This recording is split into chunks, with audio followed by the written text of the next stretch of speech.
Olá, Amazonas! É com grande satisfação que o Governo do Estado, através da Secretaria de Educação, Departamento de Políticas e Programas e Gerência do Ensino Médio, leva até vocês, diretamente do Centro de Mídias do Estado do Amazonas, mais um aulão do projeto Amazonas no Enem Sem Fronteira 2017. Hoje nós teremos dois grandes aulões. O primeiro aulão será um aulão de dicas de história com a professora Isabel Saraiva e com a professora Adriana. O tópico desse aulão de história é a Era Vargas, somente de dica. Teremos um pequeno intervalo, muito curto, e entraremos com a língua espanhola, com uma tica muito guapa. Tenham um bom aulão neste sábado. Lembrando que o CIS já está com as suas inscrições abertas. Iniciou no dia 14 e encerra agora em setembro. Por favor, faça a sua inscrição. Não deixe essa vaga da nossa Universidade do Estado ir cair em outras mãos, porque você está se preparando para isso. Agora, a preparação, como eu sempre tenho falado, é intensa. Um aulão sempre de dicas para você detonar no Enem, detonar no CIS e detonar no PSC da UFAM. Com vocês, uma boa aula, um grande abraço do nosso secretário e pegue os preparativos, solta a aula de História.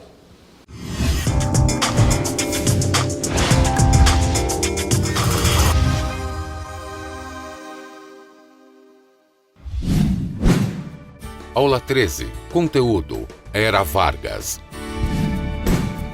Competência 5.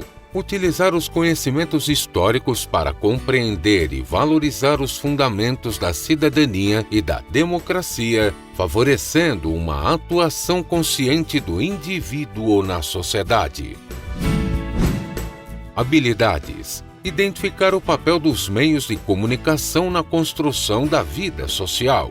Analisar as lutas sociais e conquistas obtidas no que se refere às mudanças nas legislações ou nas políticas públicas. Bom dia a todos, sejam bem-vindos então a mais uma aula de História. Tema de hoje então é a Era Vargas, 1930 a 1945. A gente também vai falar, então, sobre o início do período democrático, para poder, então, pegar o governo do Vargas, que já é, então, do período democrático. A gente vai falar, então, do governo Dutra e do segundo governo do Vargas, que é quando ele morre. Sejam bem-vindos, meus caros, a mais uma aula de História. Hoje estou muito feliz porque hoje é o Dia do Historiador. Parabéns, então, a todos os profissionais da História. E aqui do meu lado eu estou muito feliz porque eu estou compartilhando essa aula, então, com a professora Isabel, no nosso dia, que é o Dia da História. Então, vamos lá, meus caros, sejam bem-vindos todos vocês, capital e interior do estado. Vamos que a aula hoje é de História, vamos início, então, à Era Vargas. Olha só, Vargas, então, a gente tem aí 3 governos, para a gente começar, então, a falar na aula de hoje sobre a Era Vargas. Legal. Como que esse governo, então, ele se inicia? A gente tem aí, vocês têm na tela comigo, Era Vargas, governo governo provisório, 1930 a 1934. A gente começa, então, Vargas sobe ao poder a partir do momento que a gente tem, então, aí, o final da República Velha. República Velha, então, ela é marcada lá já nos anos 30 pela quebra da política do café com leite, aonde Minas e São Paulo elas se revezam no poder. Exatamente por isso, Washington Luiz, que é o último presidente, ele vai começar a indicar um paulistano, que é o Júlio Prestes. Só que nessa indicação era uma vez, então, de indicar um mineiro. O que acontece? Temos, então, as eleições de 1930, onde vai o candidato do Washington Luiz, que era o Júlio Prestes, juntamente, então, aí com o Getúlio Vargas. Vargas perde essa eleição, porém, o que a gente vê? A máquina eleitoral ajuda a eleição, então, aí do Júlio Prestes. A Aliança Liberal, então, ela é formada a partir daí, das pessoas, então, descontentes com essa quebra, então, da política do café com leite. Beleza? Então, olha só, essa Aliança Liberal, então, vai começar a fazer um movimento contra esse governo, então, que era do Washington Luiz, entre o final do governo do Washington Luiz e a posse do Júlio Prestes. Temos, então, para o que alguns historiadores chamam de Revolução né, de 1930, e aí, olha só, a gente começa, então, a ver que Vargas, ele vai ser empossado depois que a gente destitui, então, aí o presidente. O Júlio Prestes nem chega, então, a assumir essa presidência e a gente tem, então, aí o governo, né, em novembro de 1930, dado, então, ao Getúlio Vargas. Tranquilo? Isso, então, é rápido porque agora é uma aula de dicas. Nesse governo provisório, o que nós vamos ver, então, tá? Essa aliança liberal, juntamente com Vargas, ela já lançava algumas bases desse novo país que está se formando. Por exemplo, então, tá? Voto feminino, já falava, então, constituir, por exemplo, um ministério, então, para a gente acabar exatamente com aquela velha história do voto de cabresto, do coronelismo. Então, olha só, início desse governo provisório, detalhe importante, Vargas, como ele não tinha sido eleito democraticamente, ele precisa, então, agora afastar todos os governadores, por isso que ele também vai implementar a interventoria. Tranquilo? É numa grande cadeia, aonde o interventor, ele vai ajudar, então, vai ser os governadores dos estados e eles indicam, então, os prefeitos. Nessa grande cadeia, prefeito, governador e, claro, todo mundo apoiando, então, aí o governo do Getúlio Vargas. Tranquilo? Vamos, então, aí, olha só, na tela de vocês, nós temos aqui do lado, volta lá, tá? Primeiro ponto, nós temos a criação do Ministério do Trabalho, Indústria e Comércio. Nós estamos começando a modernizar, então, esse Brasil, tá? E claro que Vargas vai dar muito valor, então, para esse período de industrialização. Olha, outra coisa que nós temos aí, a criação, então, da saúde, do Ministério da Saúde e Educação. Então, a gente vai pensar em escolas públicas para todas as pessoas. Lembra que a escola antes ela era domínio da Igreja Católica, né? Então, nós tínhamos escolas particulares. Agora, a gente vai pensar, então, nas escolas do jeito que a gente concebe, né? Onde o Estado também vai ajudar na educação, principalmente aí, né? Das pessoas que vivem, então, nas cidades. Outro ponto que nós temos é o quê? O avanço no que se refere à legislação, então, aos trabalhadores. Isso significa dizer o quê? Né? Que Vargas, ele vai, então, aos poucos dar as leis trabalhistas, mas, por favor, não é porque ele seja tão bonzinho assim, não. É porque ele vai ter, olha aí, a última partezinha, o sindicalismo pelego. O que é isso, professor, o sindicalismo pelego? Ele vai implantar pessoas nos sindicatos e aí ele vai, de certa forma, ter todas as indicações das reuniões. Então, ao dar as leis trabalhistas, ele também está tentando o quê? Silenciar, então, esse movimento, né? Que é, então, um movimento principalmente operário. Tranquilo? Ok? Então, legal. Sobre essa legislação, então, dos trabalhadores, do jeito que a gente ainda vê no mundo atual, não é isso? 8 horas de trabalho, férias anuais, descanso, principalmente para as mulheres, licença maternidade, coisas que a gente não tinha, então, na nossa legislação. Percebe, então, que essa legislação está muito ligada a esse sindicalismo. Se a gente pensa em greves para ter esses direitos trabalhistas, Vargas, como ele já sabe de tudo, por causa do sindicalismo pelego, tem sempre alguém que diz para ele assim, ó, né, os trabalhadores querem isso e isso. Ele vai, então, e começa, né, a dar, então, essas leis trabalhistas. Tranquilo até aqui? Vamos lá, então, ao próximo. Há um movimento, como eu falei para vocês ainda agora, Vargas, ele não é eleito democraticamente. O que a gente vai ver, então? São Paulo, tá? Que vai ser, então, aí uma liderança, vai começar, então, a fazer um movimento, porque eles vão dizer que Vargas, ele governa, mas ele governa provisoriamente, sem ter sido eleito, e pede, então, uma Constituição. É esse movimento que vocês têm aí na tela de vocês, o MMDC, tá? É um levante, então, revolucionário que vai, então, culminar na Revolução Constitucionalista de 1932. Como é que vai ser isso? Professora, que sigla é essa? São 4 estudantes, o Martins, o Miragaia, o Drauzio e o Camargo, que eles vão morrer num confrontamento, então, com tropas, né, ligadas ao governo varguista. E agora a gente vai ver, então, São Paulo começando a pegar em armas e contra esse governo, então, né, primeiro governo do Vargas, que é esse governo provisório. Tranquilo? A gente realmente pega em armas e vai ser contra, então, esse governo.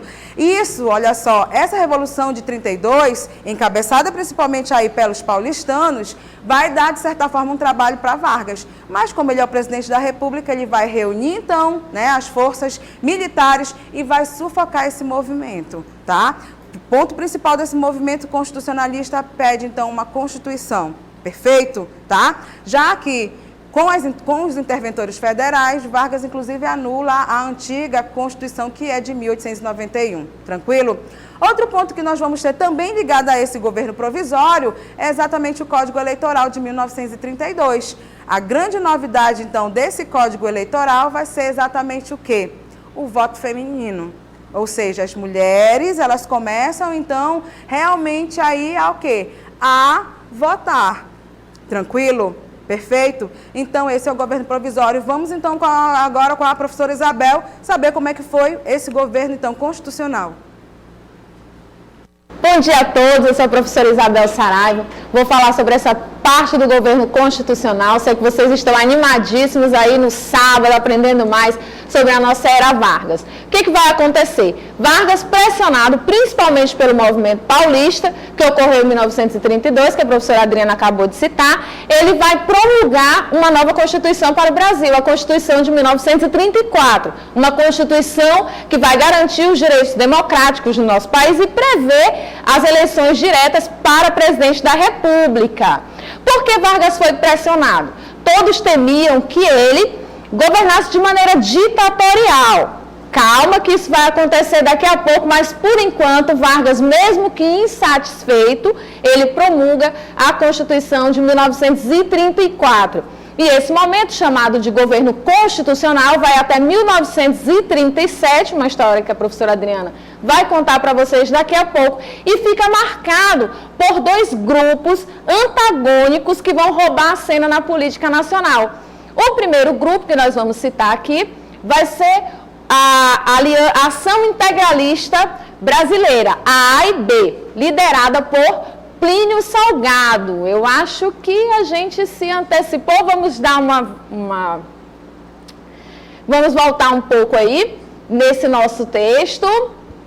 Então, a A e B, liderada por Plínio Salgado, tem um caráter fascista e tem como lema Deus, Pátria e Família. Esse movimento é inspirado no que está acontecendo na Europa. Não esqueçam que nessa época a Europa está tomada pelos movimentos totalitários, o fascismo na Itália, o nazismo na Alemanha, e nós temos o nosso representante aqui no Brasil, que é a A e B, liderada pelo Plínio Salgado. Eles se cumprimentavam com a expressão Anauê, você é meu irmão, e usavam a sigma, uma letra grega, como símbolo do seu movimento. Essa letra significava a união de todos, levando ao fortalecimento, algo que lembra o fátio do fascismo. Acredito que vocês se recordam aí desse símbolo.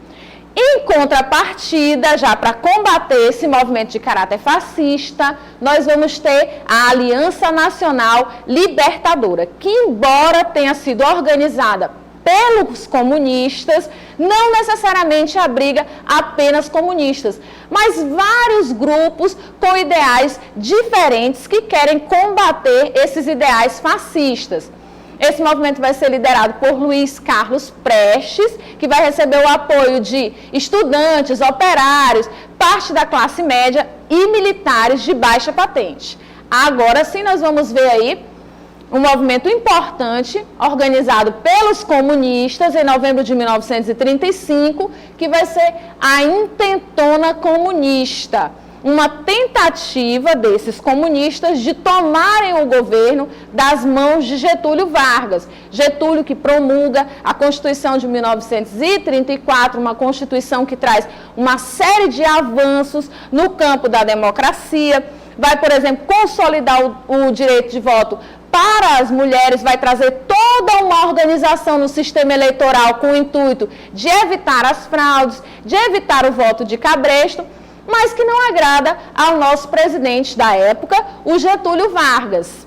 Os comunistas tentam tomar o poder em 1935, certo? E não conseguem. Uma série de fatores vai fazer com que esse movimento não dê certo. Por exemplo, eles não se articularam direitinho, o movimento ocorre em datas diferentes, e isso facilita a ação do governo na hora de dissolver aqueles movimentos. E algo também que ocorreu, que trouxe uma certa decepção para o Prestes, foi o fato do apoio ele esperava um apoio muito maior dentro dos quartéis e esse apoio não veio, de forma que o movimento foi sufocado. Ele foi preso e a sua companheira, Olga Benário Prestes, que era alemã e judia, foi entregue aos nazistas. Essa é a época da perseguição aos judeus. Ela, como judia, foi entregue aos campos de concentração. O que houve? Houve uma grande campanha nacional para que ela não fosse entregue, até mesmo porque ela estava grávida do Prestes, ela esperava um filho brasileiro. Mesmo assim, ela foi deportada, foi enviada aos campos nazistas e depois as avós da criança lideraram uma campanha para trazer a filha dela, a Anita Leocádia, para o Brasil. Ela não sobrevive aos campos de concentração e acaba morrendo por lá. Esse movimento, embora sufocado, ele vai ser muito importante. Gravem aí a Intentona Comunista de 1935. Por quê, professora Isabel? Porque, como a Adriana vai contar daqui a pouco, o Vargas vai se aproveitar desse fato para criar toda uma estrutura e aí sim governar da maneira que ele queria. Qual é o grande mérito do Getúlio Vargas? O Getúlio, ele consegue congregar vários grupos heterogêneos em torno do seu governo. Essa capacidade dele de dialogar é que faz com que ele permaneça tanto tempo no poder. Mas não apenas isso, em alguns momentos também ele é bastante esperto e sabe criar fatos para que ele permaneça no poder e permaneça da forma que ele pretende, da forma que ele acha que tem que estar para poder governar e fazer os seus objetivos serem colocados em prática. Muitos historiadores defendem que o Vargas foi o grande autor de um projeto nacionalista para o nosso país. Por isso que ele tem a Era Vargas dentro dos livros de história. E para finalizar aqui esse nosso momento, nós temos mais à frente aí essa Constituição de 1934 consolidando o voto feminino, um grande marco nas conquistas sociais do nosso país. Vejam que até essa data as mulheres tinham sua participação política bastante limitada, eram deixadas de fora. E aqui nós temos esse marco que é a consolidação da participação delas, embora dure pouco tempo, porque o que o Getúlio está aprontando, professora Adriana? O que ele vai fazer agora? Como disse aí a professora Isabel, o que a gente vai ver? A gente vai ver, então, agora um plano de governo que é gestado, inclusive, por pessoas muito próximas, então, ao presidente Getúlio Vargas, tá? E aí, o que eles vão fazer? Com medo, então, do comunismo, a gente vai gestar o Plano Cohen. O que vai ser, então, esse Plano Cohen? Tá bom? Gestado, como eu disse para vocês, por pessoas próximas, inclusive, ao próprio Getúlio. Eles vão dizer o seguinte, que os comunistas vão invadir o Brasil, né? Vão aí entrar nas igrejas, vão entrar nas casas e, de certa forma, é o medo, então, que é instalado, então, no país por causa do comunismo. Assim como vocês viram, então, ainda agora a professora Isabel falando, temos duas correntes, mas a corrente, então, principal que Vargas vai duramente combater é exatamente, então, o comunismo no Brasil. É esse medo que tem, principalmente, das ideias, inclusive, do Luiz Carlos Prestes. Tranquilo? Olha só, então, exatamente por isso a gente tem, então, em 1937, aí, Vargas fala à nação, através, principalmente, dos rádios, que é o meio de comunicação, então, que ele está muito próximo ali do trabalhador. É por isso que esse presidente, né, ele tem um certo carisma ainda hoje com a população, principalmente a população trabalhadora, né, já que tem uma faixa lá de 70 anos, 60 anos para cima. Por quê? Porque ele é muito lembrado por causa das leis trabalhistas, tranquilo? Então, olha só, o medo principal é desse avanço comunista, tá? Alguns livros de história, inclusive, dizem o seguinte, que esse medo, então, do comunismo é porque eles poderiam até mesmo pegar mulheres à força, né? Matar crianças. Então, algo que, na verdade, nunca foi nem dito pelos próprios comunistas, mas a gente pensava, então, numa sociedade muito mais igualitária. Esse era o ponto principal, então, aí do comunismo, tranquilo? Uma vez, então, falado à nação sobre esse Plano Cohen, Vargas, então, ele vai aparecer como o salvador da pátria. Agora é ele que vai salvaguardar, então, o Brasil desse avanço comunista. né, desse problema básico, então, que a gente começa a ver, e as pessoas começam a ter muito medo, porque isso vai estar estampado nos jornais. E, claro, Vargas, ele se utiliza, como eu falei para vocês, do rádio principalmente, para falar, então, com os trabalhadores do meu Brasil, tranquilo, todas as noites. Então, olha só, esse plano Cunha aí é exatamente isso, então um propósito básico para que ele possa então, né, dar um golpe de Estado, e aí a gente tem então o último governo dessa era Vargas, que é então aí o Estado Novo, como vocês estão vendo aí, 1937 a 1945, perfeito? Então nesse momento aí, legal entender o plano Cunha. Vamos então aí algumas características básicas então desse governo do Estado Novo, tranquilo? Temos aí então o autoritarismo, tá? Vargas, ele vai estar muito mais ligado nesse período a algumas ideias e muito próximas ao, né, nazismo lá da Alemanha, tranquilo? Por isso, lá eles pregavam um Estado então autoritário, partido único, a liderança como sendo o grande centro. Vargas vai ser então essa pessoa, salvou o Brasil então do perigo comunista, tranquilo?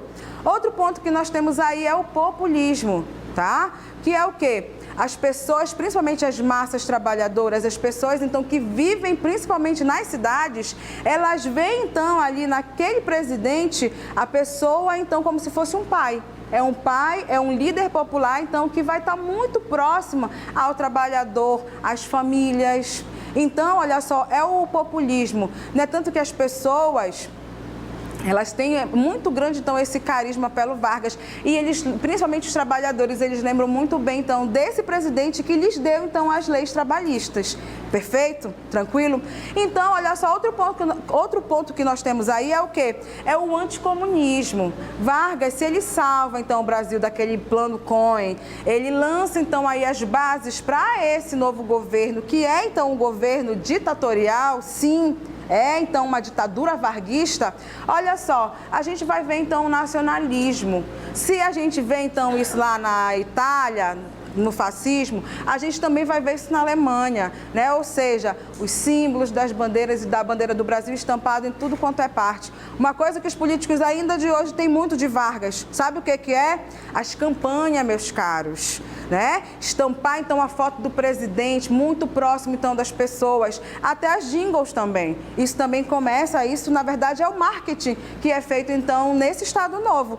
Como a gente está em época de eleição, observe então as jingles dos candidatos da nossa cidade, né? Os seus rostos estampados então em tudo quanto é parte. Legal, olha só, isso é uma forma também de fazer a propaganda ligada então a esse nacionalismo. Bandeiras do Brasil então sendo colocadas em diversos órgãos públicos, tranquilo? Esse Vargas muito próximo então, inclusive dos estudantes, tá? Ó, influência então aí fascista, como eu disse para vocês, esse governo então do Estado Novo, ele está muito atrelado a essas ideias ligadas então ao nazismo lá da Alemanha, tranquilo?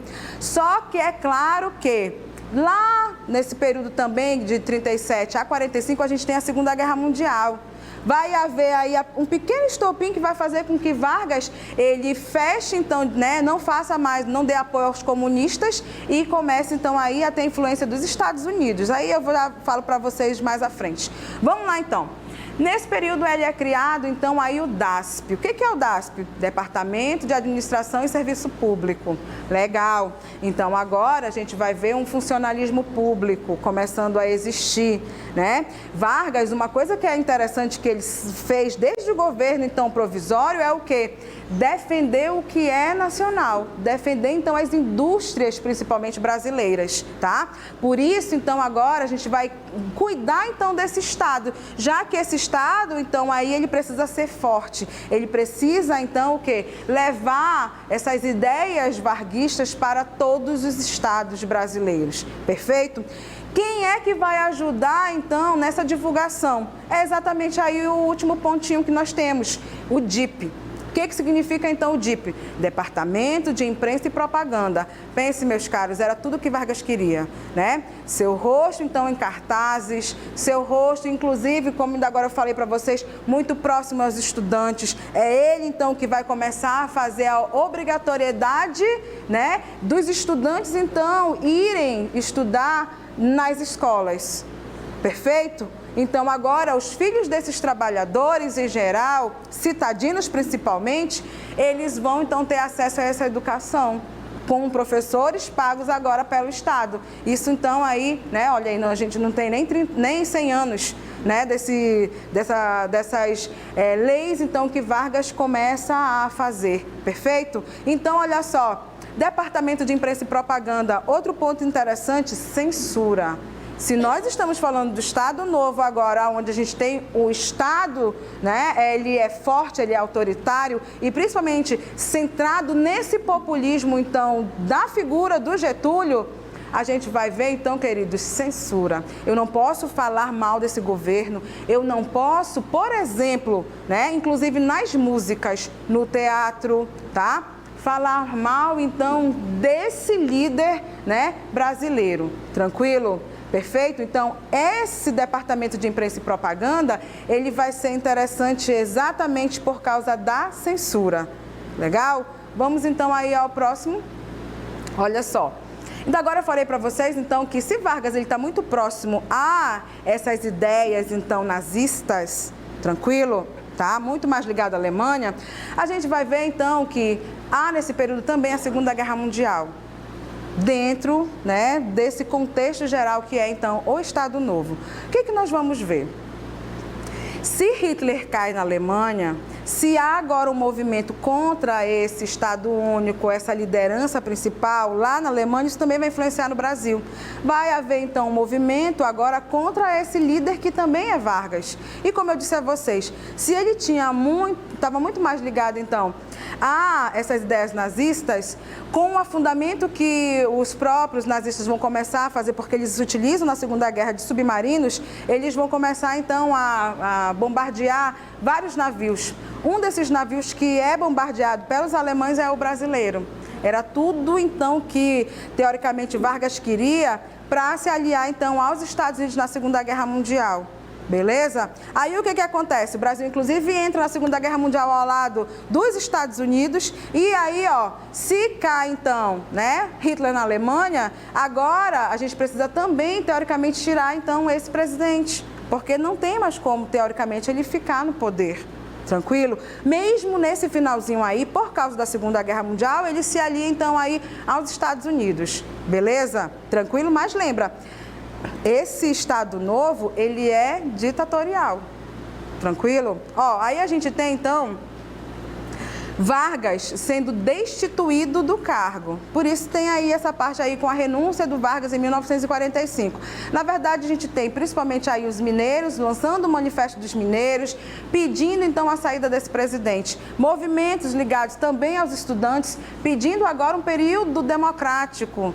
Foram 15 anos então que nós vimos aí, né, desse governo então aí da era Vargas. O que acontece? Essas eleições, então, já no finalzinho, Vargas é destituído do cargo, a gente chama, então, convoca aí as novas eleições para o que a gente vai chamar, então, de um período democrático. Tranquilo? Olha só, os partidos políticos, então, que foram extintos, eles voltam à legalidade, principalmente, lembra lá, né, coitado do PCB lá do Luiz Carlos Prestes, o marido da Olga ali, que a professora Isabel muito bem citou, né, perfeitamente, sempre na clandestinidade. Vargas odiava os comunistas, tranquilo? Então, olha só, agora o que a gente vai ver? Os partidos, então, voltam à legalidade e nessa organização, então, a gente vai ver que há um período aonde a gente vai ver o quê, né? 3 partidos surgindo com força. Pode passar, então, próximo. A UDN, tá? União Democrática Nacional, que é um partido de direita. A gente vai ver, então, o PSD, que é um partido ligado, então, aí ao centro, né? Formado, então, pelos remanescentes, então, do Estado Novo. E a gente tem aí o PTB, que surgiu, inclusive, valendo-se da estrutura sindical montada por Vargas. Por incrível que pareça, meus caros, né? É o PTB que também vai ser influenciado pelo Vargas. Tranquilo? Nas eleições, então, que nós vamos ver, de 1945... Pode passar, esse é o último, né? O último. Ó, a gente vai ver, então, que 2 candidatos, eles vão se lançar, né, para esse período democrático. Tranquilo? Um vai ser o Eduardo Gomes e o outro é o Eurico Gaspar Dutra. Legal. Vai vencer aquele candidato que o Getúlio Vargas mais vai apoiar, que é, então, aí o Dutra. Tranquilo? E agora a gente vai ver então com a professora Isabel como é que é o início então desse período democrático. Vamos lá. Vamos sim, nós vamos ver aqui o governo do Eurico Gaspar Dutra. Vocês já ouviram falar que Fuxico ganha eleição? Fuxico ganha eleição? Ganha sim. Vamos ver aqui na eleição do Dutra, Eurico Gaspar Dutra. Nós vamos ver aqui o seguinte. Quem estava ganhando a eleição, nós tínhamos aí 4 candidatos, 2 com chances reais de ser eleitos. O Dutra e o Eduardo Gomes. O Eduardo Gomes que fez 2 grandes favores à história do Brasil. Deu nome aqui ao aeroporto de Manaus e deu nome ao nosso brigadeiro, que eu sei que todo mundo adora. Foi uma homenagem ao Eduardo Gomes, daqui a pouco eu termino de contar essa história. Mas o que vai acontecer? Quem estava ganhando a eleição era o Eduardo Gomes. Os partidários de Dutra fizeram uma manobra colocando nos jornais que o Eduardo Gomes teria dito que não queria voto de marmiteiro. Marmiteiro, as pessoas entenderam que ele não queria o voto dos trabalhadores. Quem nunca, o trabalhador que levou uma marmitinha para o trabalho e comeu aquela boia fria se não tinha o micro-ondas, hein?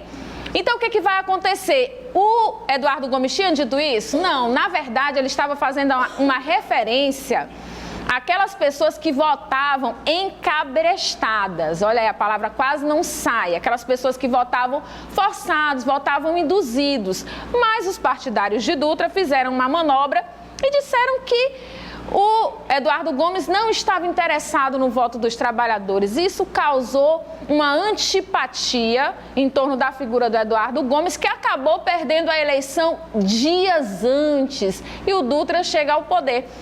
Esse apoio do Getúlio Vargas é um apoio meio contraditório. Na verdade, Vargas estava muito chateado. O que ele queria mesmo era ficar no poder.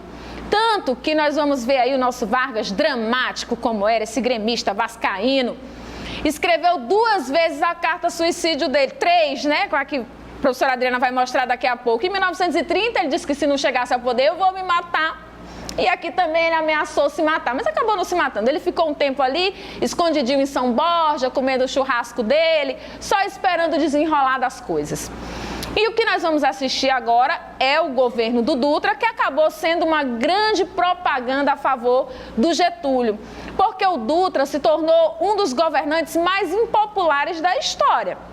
Os trabalhadores não simpatizavam nada com a figura do Dutra. É como eu sempre digo, isso é o que dá colocar flamenguista no poder.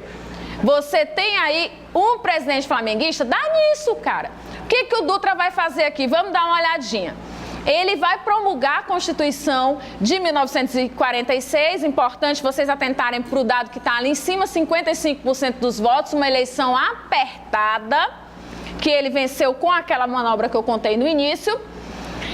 E aqui ele promulga uma Constituição que resgata os nossos direitos democráticos. Por exemplo, ela prevê aqui que o presidente vai ser eleito diretamente pelo povo. Olha aí que maravilha.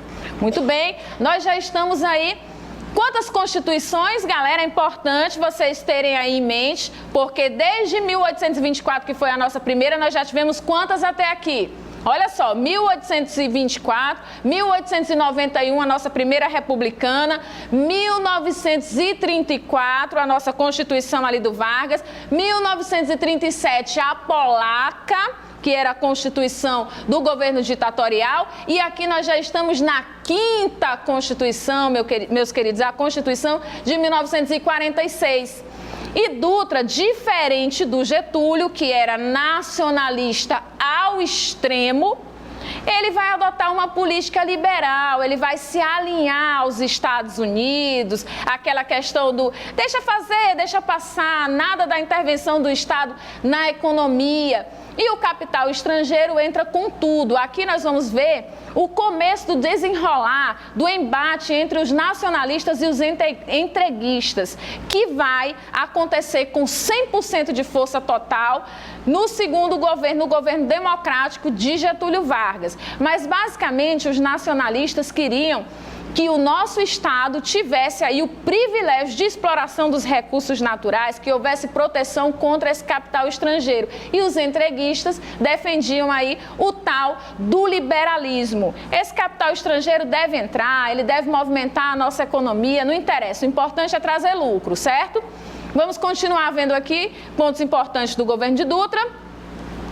Como já falei, e como era de se esperar, já que ele adotou uma postura liberal, ele é favorável à entrada do capital estrangeiro. Ele vai favorecer as importações. O que vai acontecer? Isso vai quebrar a nossa indústria. Nós não vamos ter força para barrar esse pessoal, essas mercadorias que vêm de fora. Isso vai gerar desemprego, inflação e uma má propaganda para o flamenguista, para o Dutra, certo?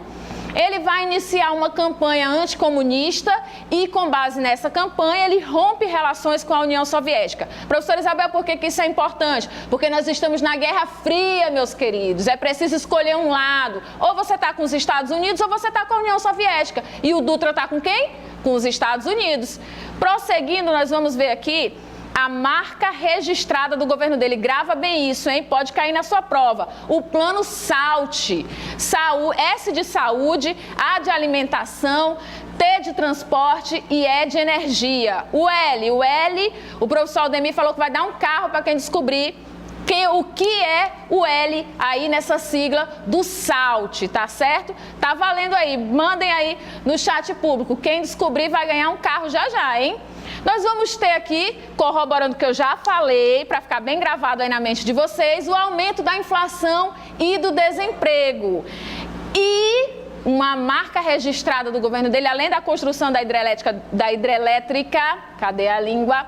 De São Francisco, nós vamos ter a inauguração das primeiras televisões, com ênfase aí para a TV Tupi, que é um marco para a nossa história, já que a TV muda a forma de se comunicar no mundo. Quando chega no Brasil, é claro que faz a mesma coisa, o rádio vai perdendo espaço, o jornal também. Então esse é um marco muito importante para a história, essa revolução nas comunicações trazidas aí pela TV, certo? Como nós vimos, o governo do Dutra, marcado pelo SALT, tá valendo aí a questão do L, hein?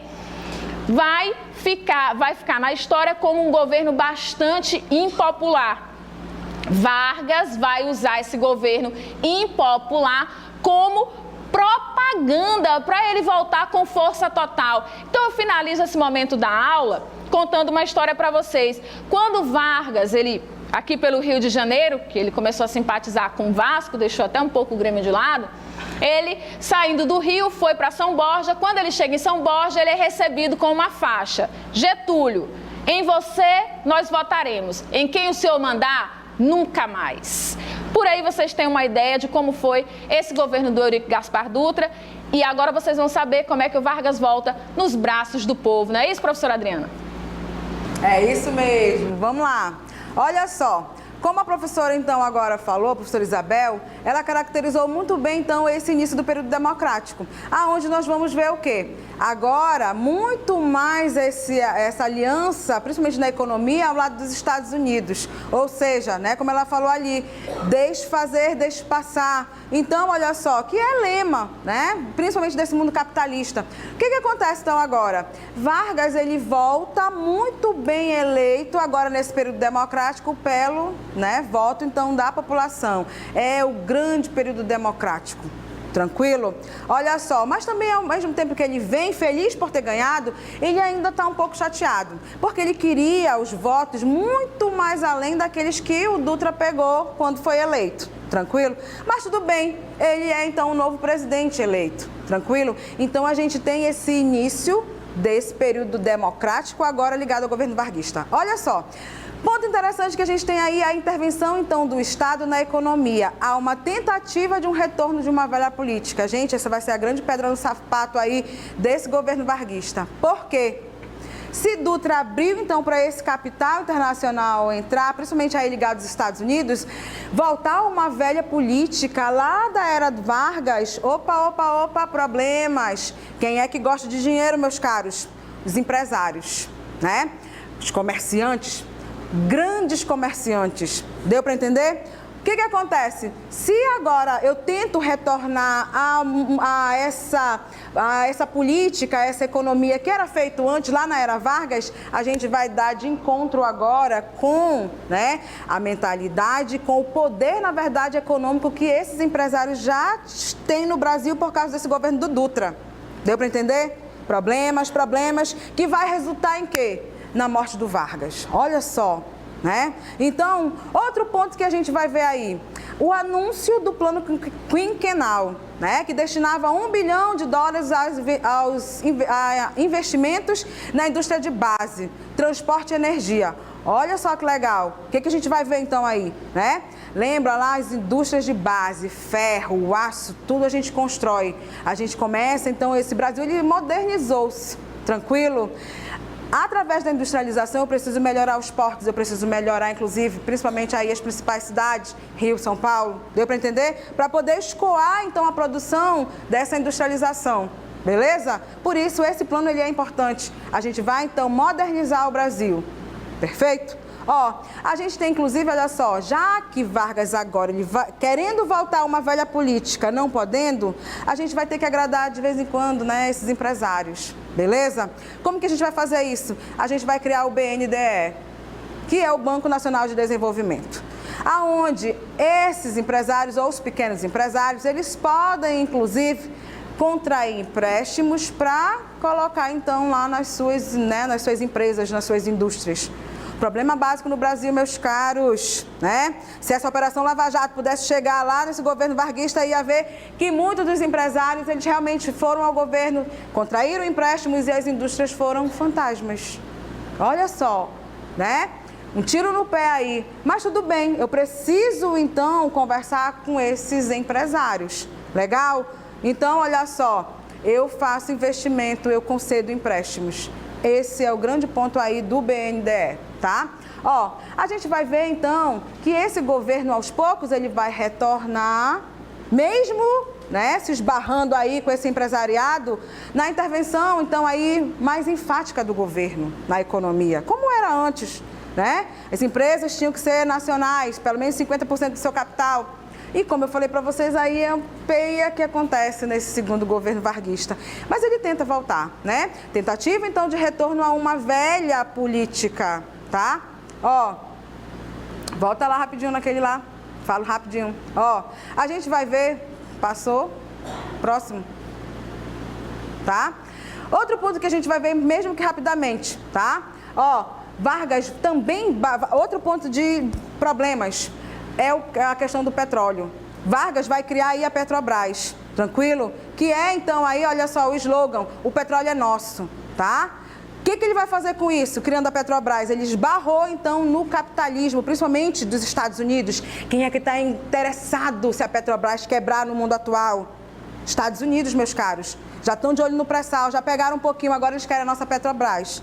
Que a mídia passa muito que está com problema. Será que está mesmo? Será que a gente só não quer vender a preço de banana para os Estados Unidos? Porque Vargas, ao fazer então essa, né, indústria, essa empresa nacionalista, ele barrou então esse capital lá dos Estados Unidos. Por isso, olha só, a gente tem também um outro ponto que é interessante. Além das brigas, né, dos industriais, ó, a criação da Eletrobras, do projeto, né, de uma empresa novamente estatal. Só que, como eu falei para vocês, esse mundo mudou.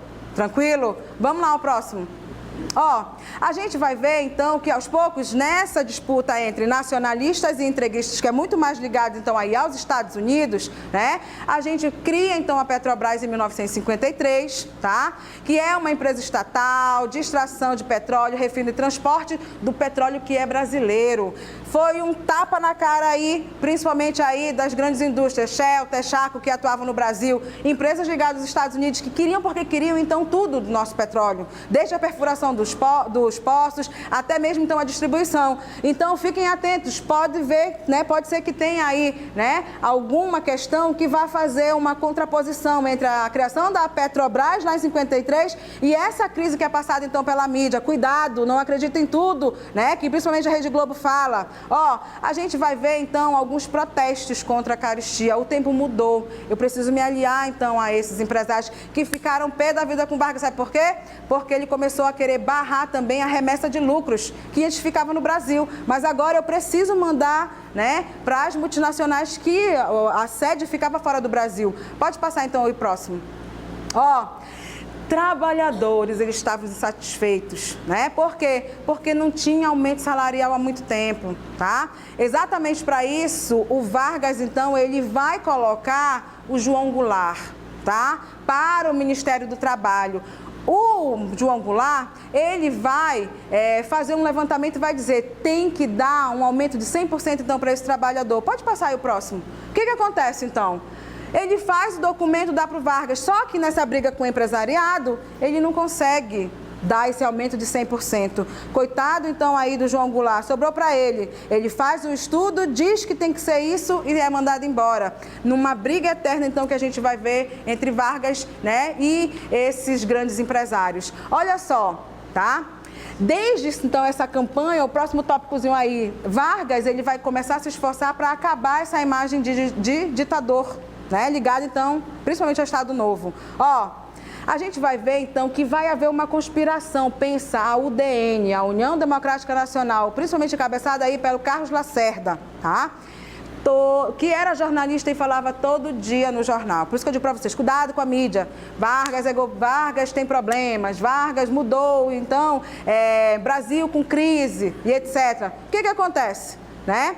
A gente vai ver, então, uma conspiração entre as pessoas muito próximas a Vargas. E a gente vai ver o atentado, né, de 5 de agosto de 1954 na Rua Toneleiros. Aonde a gente vai ver, então, que o objetivo principal era acabar com essa oposição do Lacerda. E a gente vai ver, então, que Lacerda levou um tiro no pé, não morreu e virou um escândalo, mano. Era tudo aquilo que ele queria, então, para ficar fazendo matéria de jornal toda hora falando mal do Vargas, beleza?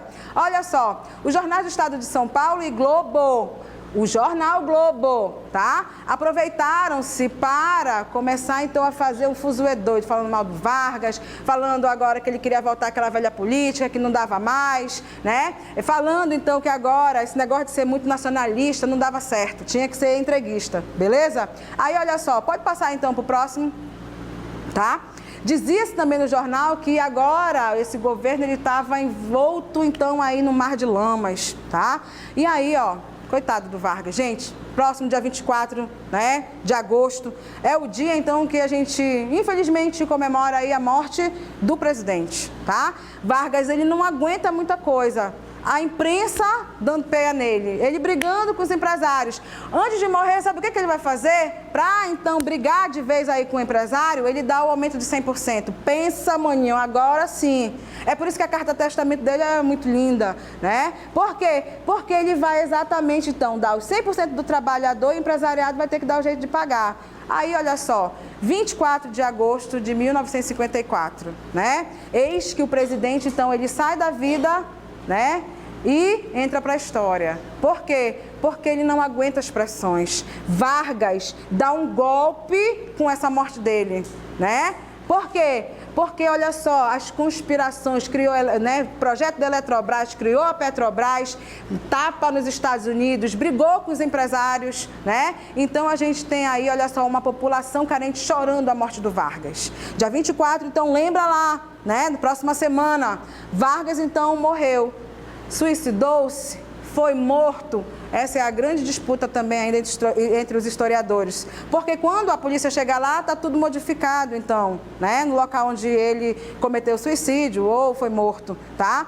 Olha só, após a morte de Getúlio, ao longo de 16 meses, o Brasil viveu sob a ameaça constante de um golpe de Estado liderado pela UDN. Só que Vargas, com a morte dele, cessou esse golpe.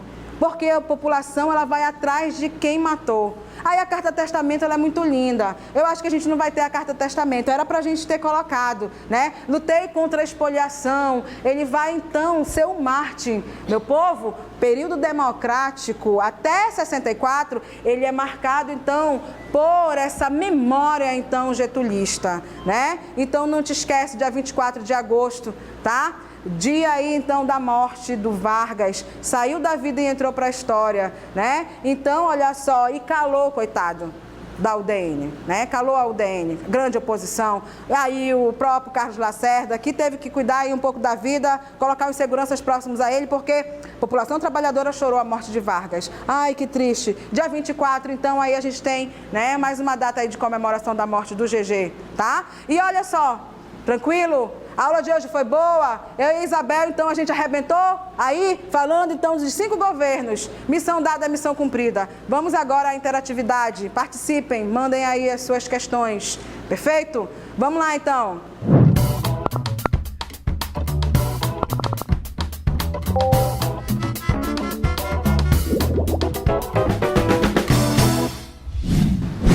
E aí, gostaram do aulão de história?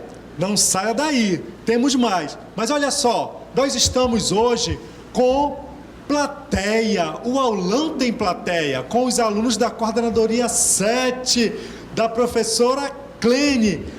Olha só quem está aqui no estúdio conosco. Não vai embora, no final nós teremos uma palhinha, eles irão apresentar. Não saia daí. Vamos começar nossas interatividades de história?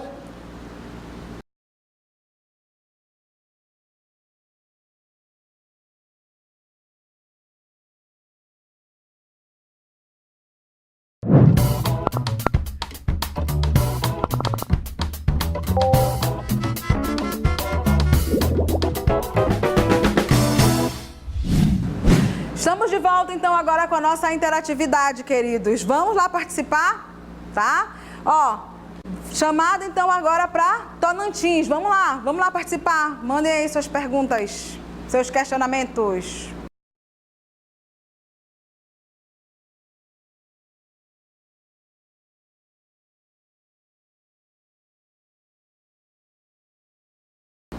Participação, então, aí dos alunos de Tonantins. Legal, deu para ver. Letra E, então, a resposta da primeira questão.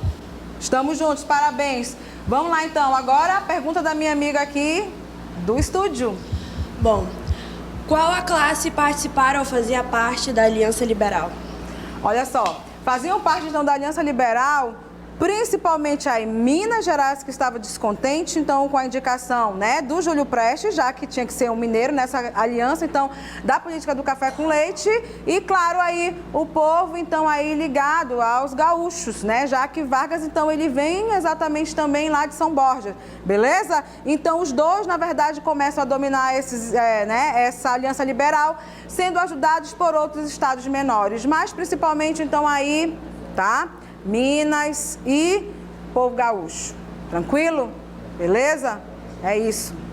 Vamos então agora com a interação então aí de Barcelos. Vamos lá, vamos participar.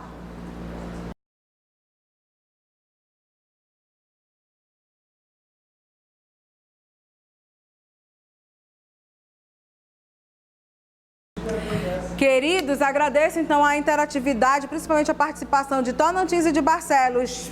Palmas para vocês, beleza. Resposta, então, correta dessa primeira questão que avalia, né? Aí é o direito de voto. Legal. Então, a gente está falando perfeitamente, palmas para vocês. Resposta correta, letra E. Tranquilo? Eu tenho certeza que outras pessoas de outras localidades também acertaram. Perfeito? Legal. Boa participação de vocês. Agradeço. Vamos lá. Segunda questão, ainda está no meu áudio? Tá? Segunda questão, então, nós temos aí, ó, uma nova imagem abaixo da ditadura, né, que é, então, aí simboliza a Revolução Constitucionalista de 1932. Aí nós temos a pergunta.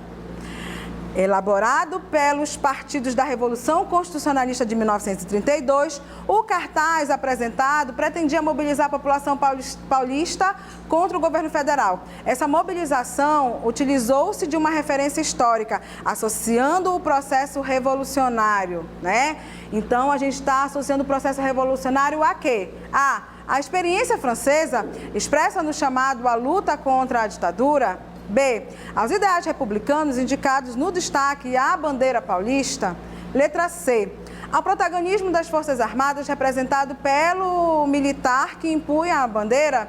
D, ao bandeirantismo, símbolo paulista apresentado em primeiro plano. E letra E, ao papel figurativo de Vargas na política, enfatizado pela pequenez de sua figura no cartaz.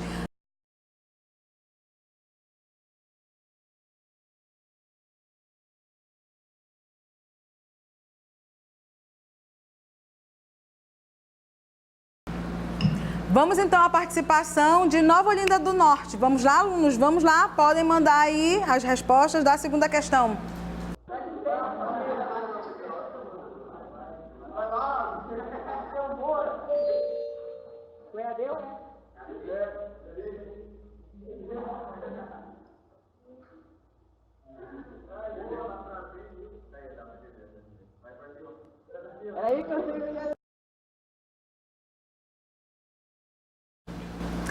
Beleza? Perfeito, tá? Resposta correta da segunda questão. Parabéns para vocês, acertaram.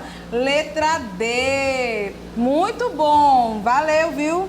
Obrigada pela participação então de vocês. Vamos agora então à pergunta aqui no estúdio do meu coleguinha aqui do lado, que está participando hoje. Vamos lá? Olá, meu nome é Emerson, estudo no Arthur Vigílio Filho. A pergunta que temos é qual é o direito que implicou diretamente com a ruptura da República Oligárquica? Legal essa pergunta, né? A gente vai ver principalmente agora o quê? Um código eleitoral. Acabou aquela época, ou pelo menos amenizou o quê? O coronelismo, o voto de cabresto, né?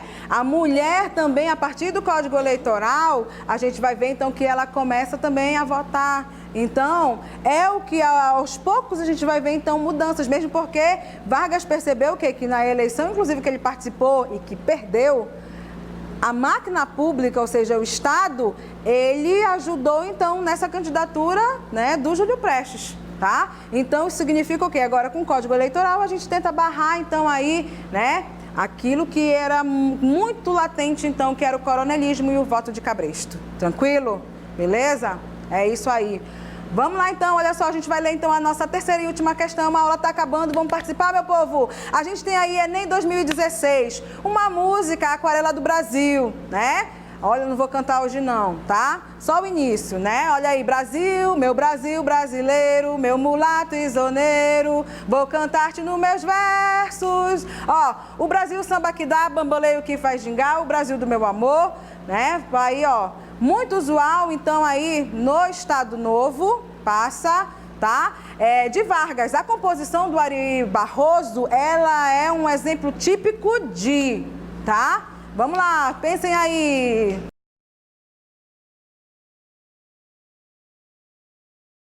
Vamos lá, então, a participação da escola que o professor Aldemir gosta muito, sempre cita aqui no aulão, o Roderico Castelo Branco. Vamos lá, alunos, podem participar.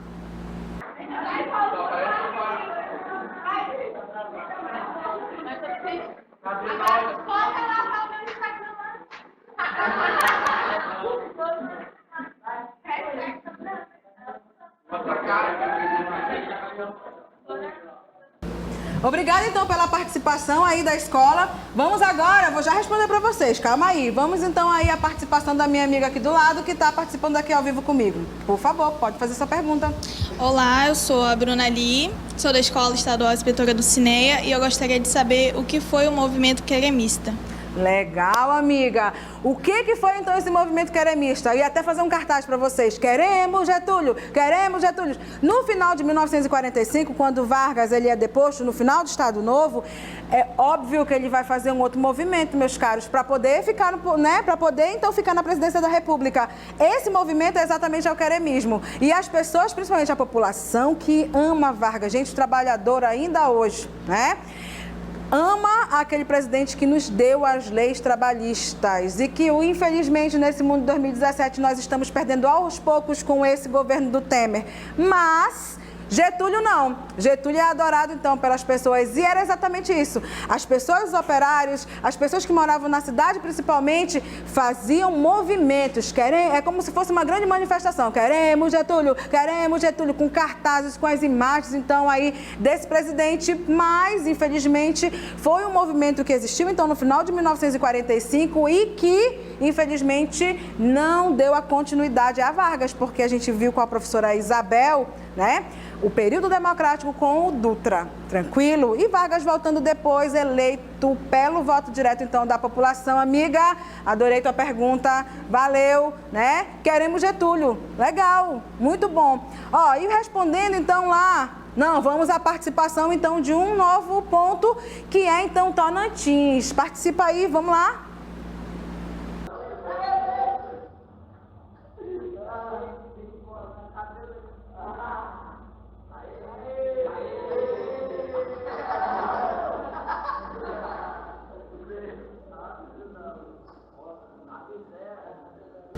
Queridos, resposta correta dessa última questão da Aquarela do Brasil, apesar de ser um samba, resposta correta, meus caros, letra D, tá?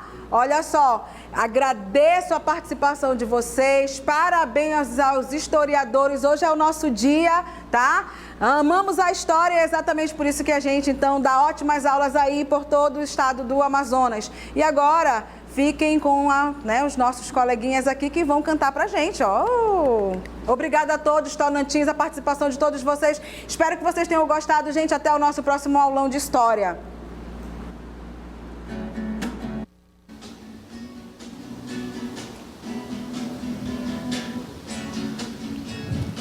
Saeb é assim, faz bem pra mim, na prova Brasil. Eu passo sim no aulão do Enem, no sábado também. Melhora o meu futuro, estudo pra passar no Saeb do estado com eficiência. Isso é o orgulho da minha escola. Saeb é assim, faz bem pra mim, na prova Brasil. Eu passo sim no aulão do Enem, no sábado também. Melhora o meu futuro, estudo pra passar no Saeb do estado com eficiência. Isso é o orgulho da minha escola. Saeb é assim, faz bem pra mim, na prova Brasil. Eu passo sim com o aulão do Enem, no sábado também.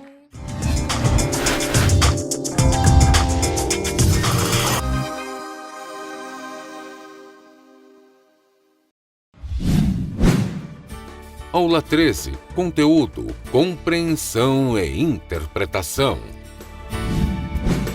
Habilidades. Utilizar os conhecimentos da LEM e de seus mecanismos como meio de ampliar as possibilidades de acesso a informações, tecnologias e culturas. Relacionar um texto em LEM às estruturas linguísticas, sua função e seu uso social. Associar vocábulos e expressões de um texto em LEM ao seu tema. Reconhecer a importância da produção cultural em LEM como representação da diversidade cultural e linguística. Buenos dias. O meu bom dia hoje vai para os alunos aqui presentes no nosso estúdio, para os alunos do interior e da capital.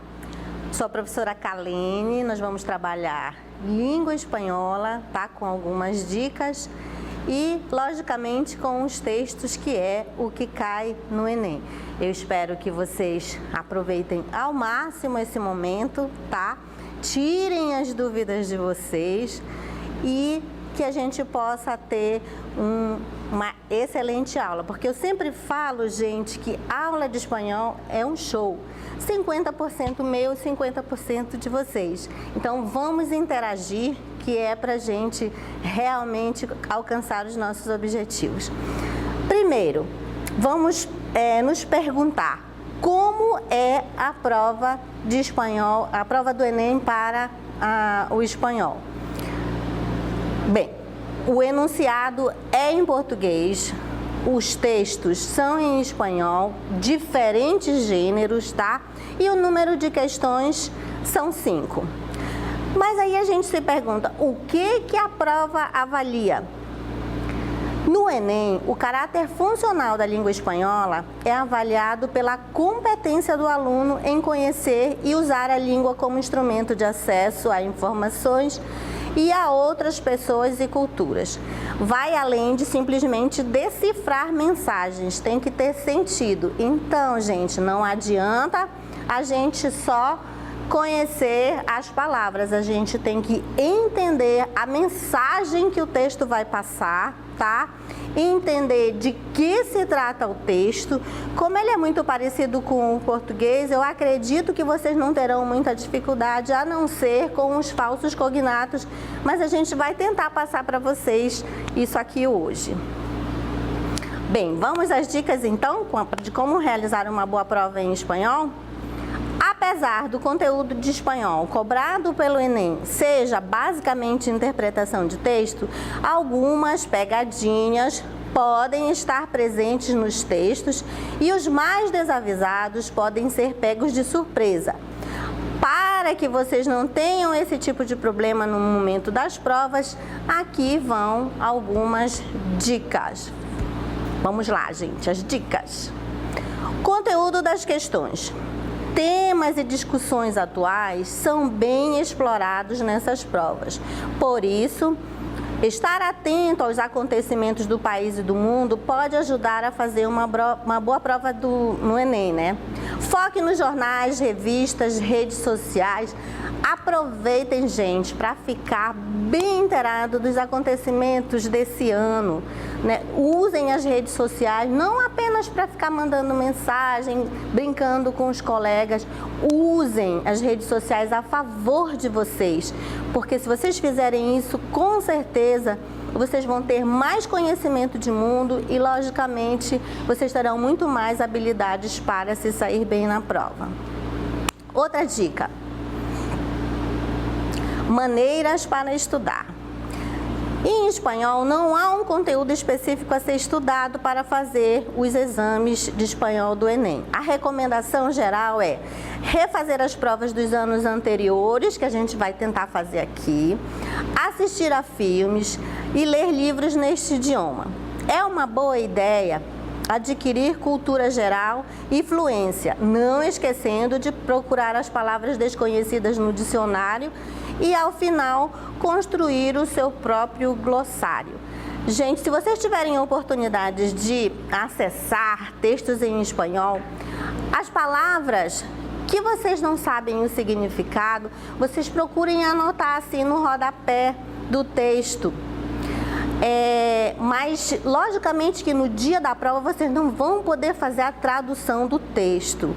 Vocês têm que entender, através dos parágrafos, o que mais ou menos ele está tentando passar. Vocês não são fluentes em espanhol, e isso a gente entende. Mas se vocês tentarem traduzir, vocês vão perder muito tempo.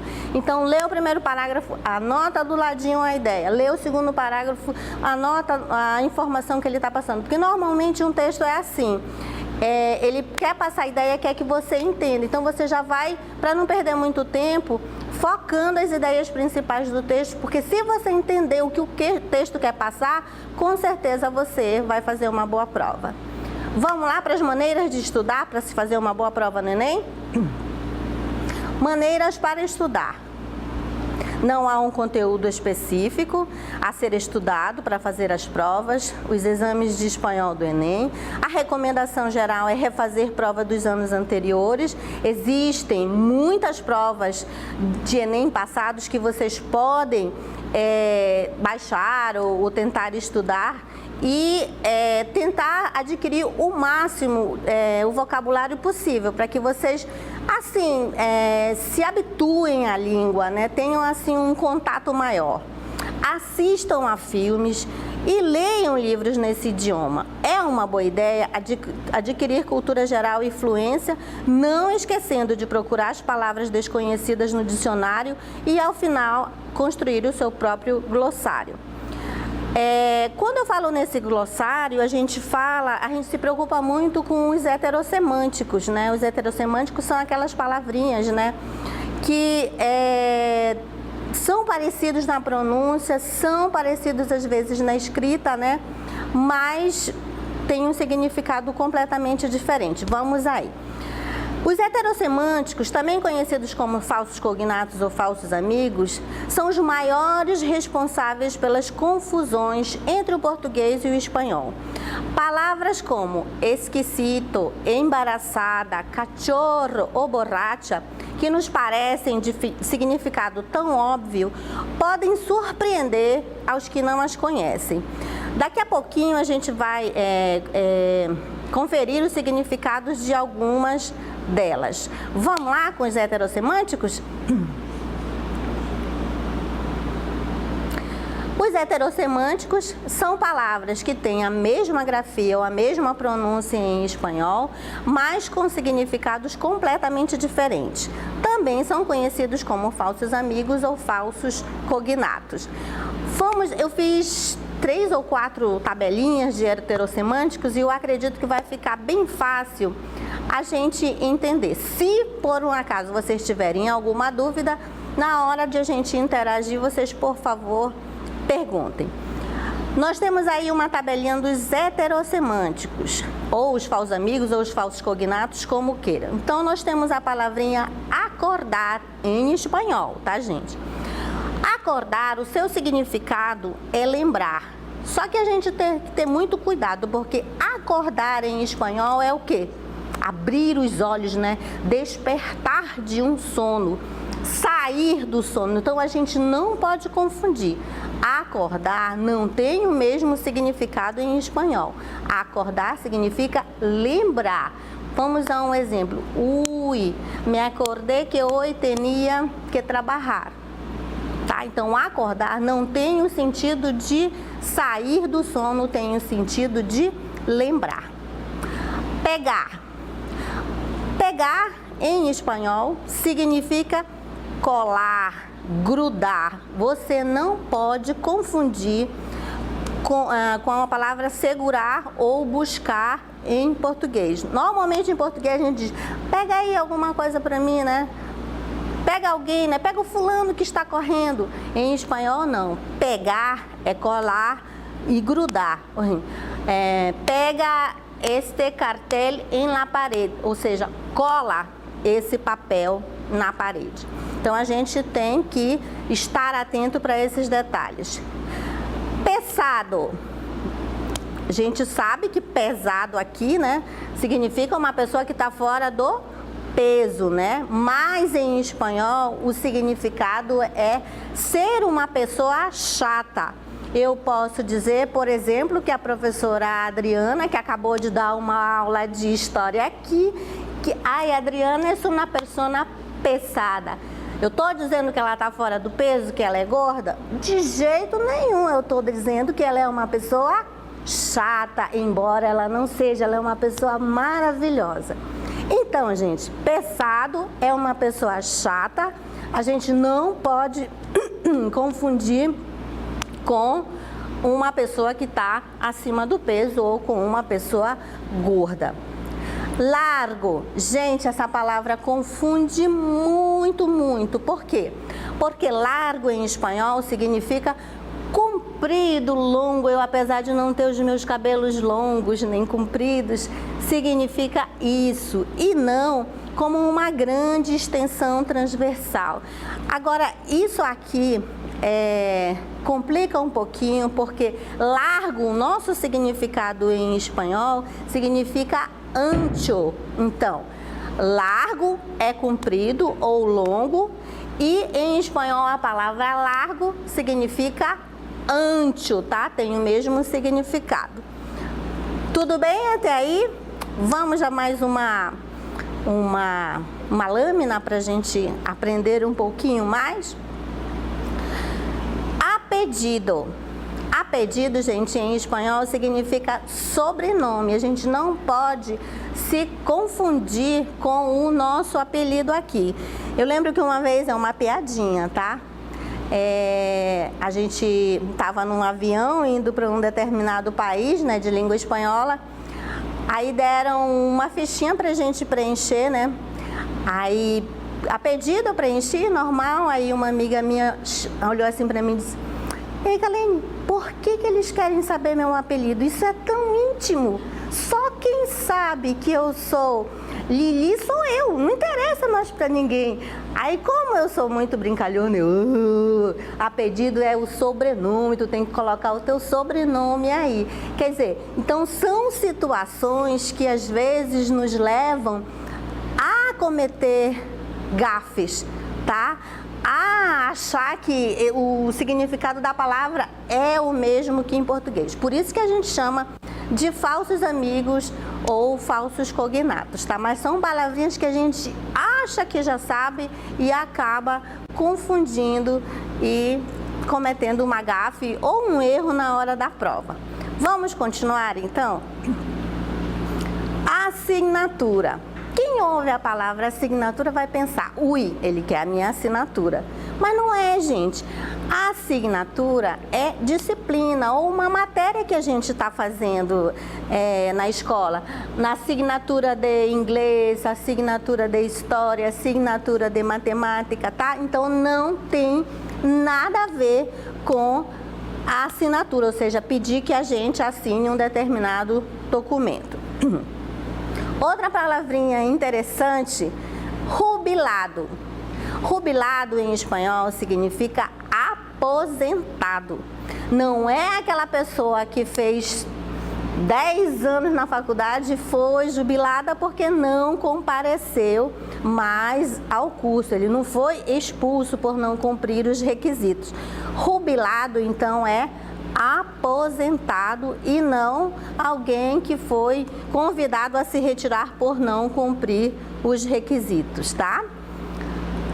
Aula.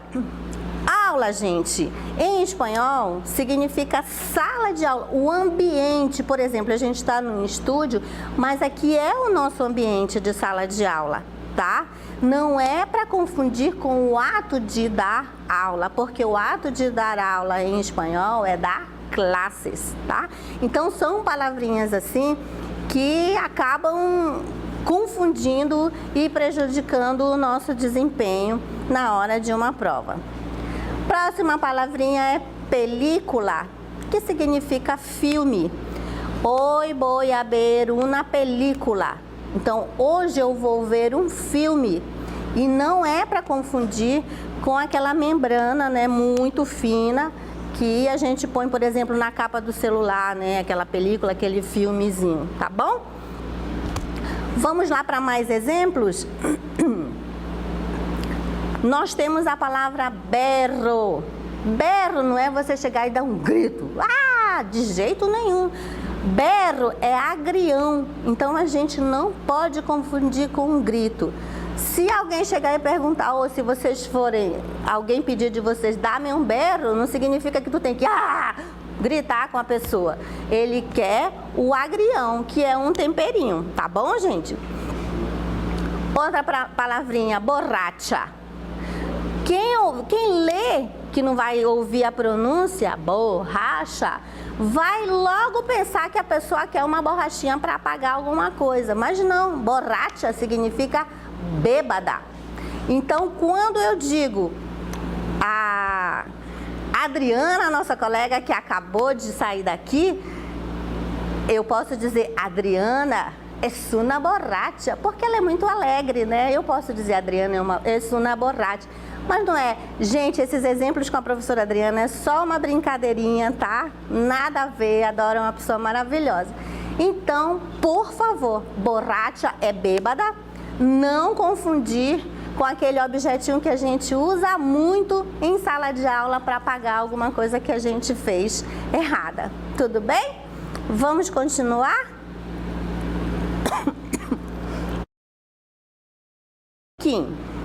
Botequim, gente, é uma maleta de primeiros socorros. Esse é o significado dessa palavra. Então, quando alguém vai mostrar um botequim, não estão convidando vocês para ir a uma maleta de primeiros socorros. Aliás, não estão convidando vocês para ir a um bar, tá? Estão falando sobre uma maleta onde se guardam os primeiros socorros. Tudo bem? Tem mais. Vou encher vocês de falsos cognatos o máximo que eu posso. Por quê? Porque existem muitas palavras em espanhol com os falsos cognatos. Eu trouxe aqui essas lâminas só com algumas, talvez as mais importantes, que é para vocês, quando precisarem, acessar. A palavra brincar. Brincar significa pular e não brincar como a gente pensa aqui. A criança está brincando. Não, brincar é pular, saltar. É diferente, vocês não podem confundir com uma forma de diversão infantil, né? E nem como zombar de alguém. Então, brincar é pular. Por exemplo, el niño brincou la silla ou la mesa, ou seja, ele pulou na mesa. Rojo, essa palavra causa muito problema. Por quê? Porque nós temos o roxo em português. Então, rojo em espanhol significa vermelho. E não rojo, porque rojo é morado, tá? Então, o nosso roxo, a nossa cor roxa em espanhol significa morado. E rojo em espanhol, pra gente, significa vermelho. Cajón. Se eu falo cajón, todo mundo vai pensar logo em um caixão, alguém que morreu, vai logo achar que se trata de uma morte. Mas não, cajón, gente, é gaveta, significa gaveta. E de maneira alguma pode ser confundida com um caixão, tá? Eu posso dizer a seguinte frase: dame una blusa que está en el segundo cajón. Ou seja, me dá uma blusa que está na segunda gaveta. Então, cajón é gaveta e jamais pode ser confundida com caixão. Salada. Salada, se a gente falar, todo mundo vai pensar em uma salada de verduras ou em uma salada de frutas, né? Lê do engano, porque salada significa salgada. Eu posso dizer a frase, la carne está salada hoje, ou seja, a carne está salgada hoje. Então, salada é salgada e não pode ser confundida com a salada de verdura ou a salada de frutas, tá bom? Cartão. Se eu disser cartão, todo mundo vai pensar em cartão de crédito, mas não, cartão significa papelão, tá? Então, cartão é papelão e não pode ser confundida com cartão, seja de crédito ou qualquer um outro tipo de cartão. Até porque cartão significa, nosso cartão de crédito significa tarjeta. Então, tarjeta de crédito. Isso sim seria o nosso cartão de crédito. Eu trouxe umas coisinhas engraçadas aí para vocês darem uma olhadinha, que é para a gente interagir um pouquinho mais com relação a esses falsos cognatos, mas agora, depois dessa última cartela, a gente vai olhar essas coisinhas engraçadinhas. Cena, gente. Cena, o significado da palavra cena é janta. Tá? Então, jamais poderá ser confundida com a parte de uma apresentação. Uma cena de teatro, uma cena de um filme, uma cena da novela, tá? Cena significa janta. Voy a cenar hoy con mi novio, ou seja, eu vou jantar com o meu noivo. A gente não vai ver nenhuma parte, nenhuma cena de teatro ou de um filme. Essa palavra que vem, a próxima, cachorro, é extremamente interessante. Por quê? Cachorro, se a gente ler, a gente vai ler cachorro, normal, como se fosse em português. Só que não significa cachorro pra gente. Significa filhote, filhote de qualquer mamífero. Então eu posso dizer cachorro de gato, cachorro de perro, cachorro de vaca, qualquer filhote. Cachorro, filhote. Não confundir com o nosso cachorro, porque o nosso cachorro em espanhol significa perro, tá? Então, cachorro, filhote. Cachorro, perro em espanhol. Eu espero que tenha ficado claro isso, porque realmente é muito parecido e acaba confundindo. A palavra sucesso. Sucesso é um acontecimento, um fato, tá? E não pode ser confundida com o nosso sucesso, porque o nosso sucesso significa êxito. Então, se eu quero desejar sucesso, o nosso sucesso em português para alguém, eu tenho que dizer que tu tengas muito éxito. Aí sim eu estou desejando sucesso para alguém. Caso contrário, você tem que dizer que sucesso é um acontecimento, um fato. Eu posso citar, por exemplo, o que houve em Barcelona ontem, né? Hubo um sucesso muito triste em Barcelona, ou seja, aconteceu um fato muito triste em Barcelona ontem. Exquisita. Exquisita significa deliciosa, tá? Não significa estranha, diferente ou que não é normal. Então, exquisita, que também tem sinônimo de rica, que é gostoso, delicioso, saboroso, tem que ficar claro. Não é estranha nem diferente ou que não é o que a gente considera normal. Tudo bem? Vamos lá então para as figurinhas. Ainda tem mais cartelinha, caramba! Competência. Competência não significa que é uma pessoa que tenha uma habilidade ou que sabe desempenhar algo. Competência é uma competição. Há uma competência entre Flamengo e Vasco, ou seja, existe essa competição. E não podemos confundir com habilidade desempenhada por alguém. Concerto. Concerto é show, é um concerto de música, tá? Não significa concerto, concerto de uma panela ou concerto de um sapato. Concerto é show. Pala. Pala, gente, significa pá. E não a parte inferior de um boné, que serve para proteger o rosto ou os olhos, né? Então, pala é pá. Pá mesmo, pá que a gente recolhe o lixo, pá que a gente pega a terra, né? Quando vai cavar um buraco. Outra palavrinha interessante, embaraçada. Embaraçada, gente, significa grávida. Não tem nada a ver com envergonhada ou acanhada. Vocês, pelo amor do guarda, não vão chegar por aí e dizer, ai, eu estou embaraçada. Vão levar direto vocês para um pronto-socorro, tá? Porque embaraçada é grávida. Cuidado com essa palavra, que ela é bastante constrangedora. Principalmente se você for novinha, não tiver marido, né? A pessoa dizer que está embaraçada é complicado, gente. Embaraçada, grávida. Não é tímida, nem acanhada, nem envergonhada. E fecha, gente. Fecha, vocês lendo assim, vocês vão ver fecha. Se a gente for ler em português, fecha. Não tem nada a ver com o verbo fechar, tá? Fecha é data. Então, uma fecha é uma data do verbo datar, tá? Gente, vamos agora às tão esperadas figurinhas que a gente vai trabalhar, talvez até rir um pouco, porque acaba confundindo mesmo, mas é assim. Vamos lá.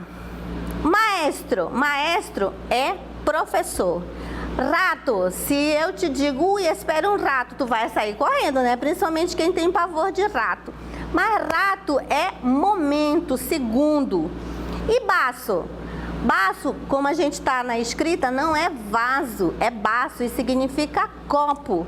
Uma vez eu lembro que um camarada chegou num país de língua espanhola e chegou e pediu um cuepo com uma cueca-cuela. Ele jamais ia tomar, né? Primeiro, porque copo significa baço. Cometa. Cometa é a pipa, né? Aquele brinquedinho que a gente aqui chama de papagaio. E pastel, gente, não tem nada a ver com o nosso pastel. Pastel significa bolo. E o nosso pastel, para eles, significa empanada. E salada, como a gente já havia comentado, é salgado e não é salada. E rico, como eu já tinha falado anteriormente, é igual a exquisito, significa gostoso, saboroso. Tudo bem? Vamos lá. Aqui estão os probleminhas que acontecem com os falsos cognatos. Um turista aprendiz, ele, Vamos lá. E ele chega e pede alguma coisa e a moça diz, um rato, por favor. Se fosse eu, sairia correndo. Porque se alguém me dissesse um rato, por favor, eu... Pernas para que te quero, né? Por quê? Porque rato em espanhol não é o roedor, significa um instante, um momento. Aí ele está num restaurante, aí chega o garçom, que é o camareiro, né? Aí futrica no ouvido dele. La carne aqui é muito esquisita. Se alguém chegasse comigo e eu não soubesse nada de espanhol e me dissesse que a carne estava esquisita ou era esquisita, eu ia sair correndo. Porque esquisito pra gente é uma coisa estranha, rara, né? Eu não ia jamais ficar num restaurante que a comida fosse alguma coisa estranha. Eu ia pensar que estavam me servindo cobra, rato, alguma coisa nesse sentido. Então, nenhum problema com a carne. Esquisita é deliciosa, gostosa, saborosa. A pessoa está deitada e pede um copo com água. E ele...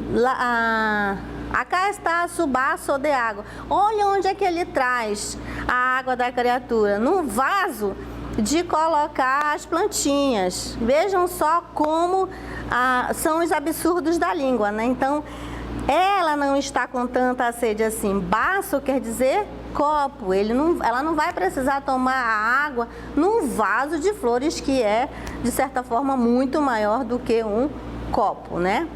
Gente...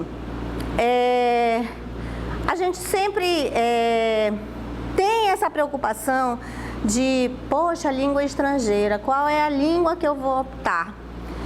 Porque, então, agora a gente vai ver que é importante se sair bem ou ir bem nas provas de língua espanhola.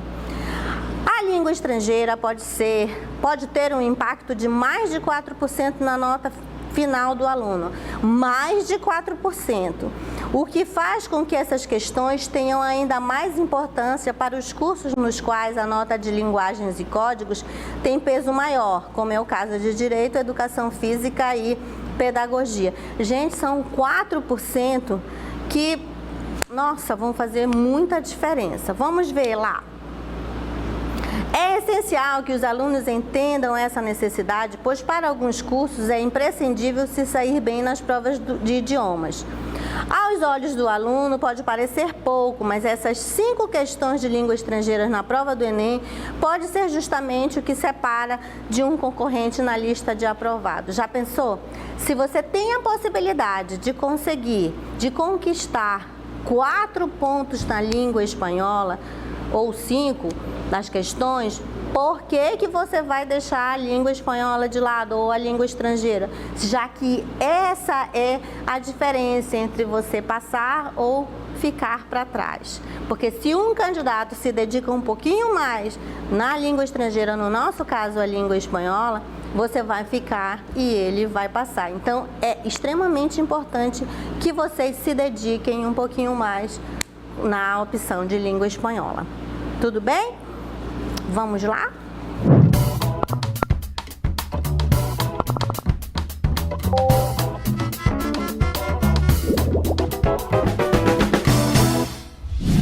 Agora a gente vai fazer a nossa interatividade, tá? Eu trouxe 4 textozinhos que a gente vai ler rapidinho e aí vocês vão responder e depois a gente volta com a correção, tá bom? Ya sea como danza, música, poesía o cabal expresión de una filosofía de vida, el tango posee una larga y valiosa trayectoria jalonada de encuentros y desencuentros, amores y odios, nacida desde lo más hondo de la historia argentina. El nuevo ambiente es el cabaret. su nuevo culto de la clase media porteña, que ameniza sus momentos de diversión con nuevas composiciones, sustituyendo el carácter malevo del tango primitivo por una nueva poesía más acorde con las concepciones estéticas provenientes de Londres y París. Ya sea en la década del siglo XX, el tango se anima incluso a traspasar las fronteras del país, recalando en lujosos salones parisinos donde es aclamado por públicos selectos que adhieren entusiasta a la sensualidad del nuevo baile.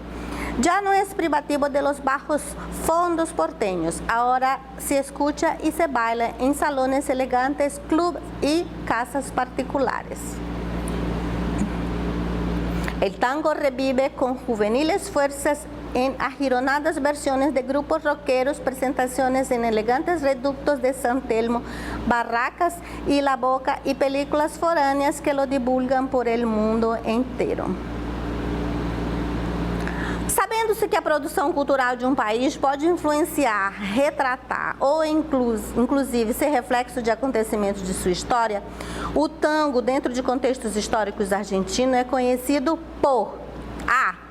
manter-se inalterado ao longo de sua história no país, influenciar os subúrbios sem chegar a outras regiões, sobreviver e se difundir ultrapassando as fronteiras do país, manifestar seu valor primitivo nas diferentes camadas sociais e ignorar a influência de países europeus como Inglaterra e França. Esse é o nosso primeiro texto.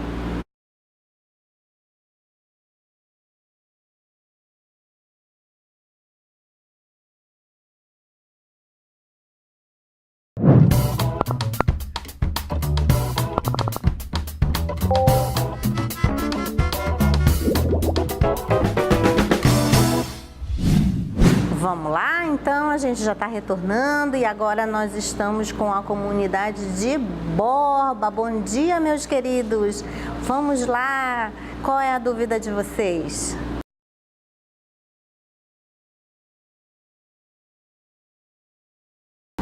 Muito bem, então vamos aqui. Enquanto a gente não tem contato com o pessoal de Borba, vamos lá.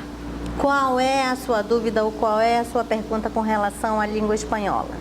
Bom, meu nome é Gisele e eu sou da Escola Estadual Rui Alencar e a minha pergunta é que por que em alguns países o espanhol apresenta diferentes características, tipo o modo de pronunciar e o modo de falar é diferente? Gente, isso não acontece só com o espanhol, acontece com o inglês, acontece com o português, são as variações linguísticas. Aqui a gente tem essa variação também. Por exemplo, a nossa fala difere para a fala do povo paraense, que é aqui ao lado. Difere para a fala do povo de São Paulo. Por exemplo, aqui a gente diz farinha, né? Farinha, ou no Pará a gente diz como farinha, muito bem pronunciado. Aqui a gente diz porta, em São Paulo a gente diz porta ou alguma coisa assim do gênero. Então são essas variações linguísticas que existem aqui, que também existem na língua espanhola, que fazem com que a pronúncia seja diferente. Por exemplo, na Argentina eles falam muito o rota, né? Na Espanha eles falam muito assim, soprando um pouco. Então essas variações vão existir tanto no nosso país como em qualquer outra língua, e isso é super normal. Duerme, duerme, negrito, duerme, duerme, negrito, que tu mamá está en el campo, negrito. Te va a traer codornices para ti, te va a traer rica fruta para ti, te va a traer muchas cosas para ti. Duerme, duerme, negrito, que tu mamá está en el campo, negrito, trabajando, trabajando duramente, trabajando sí, trabajando y no le pagan, trabajando sí. Duerme, negrito é uma canção de ninar da cultura popular hispânica, cuja letra problematiza uma questão social ao destacar o orgulho da mulher como provedora do lar, evidenciar a ausência afetiva da mãe na criação do filho, retratar a precariedade das relações de trabalho no campo, ressaltar a inserção da mulher no mercado de trabalho rural, exaltar liricamente a voz materna na formação cidadã do filho. E agora nós temos a Escola Antônio Nunes, né, que vai interagir um pouquinho com a gente. Bom dia, meus queridos alunos.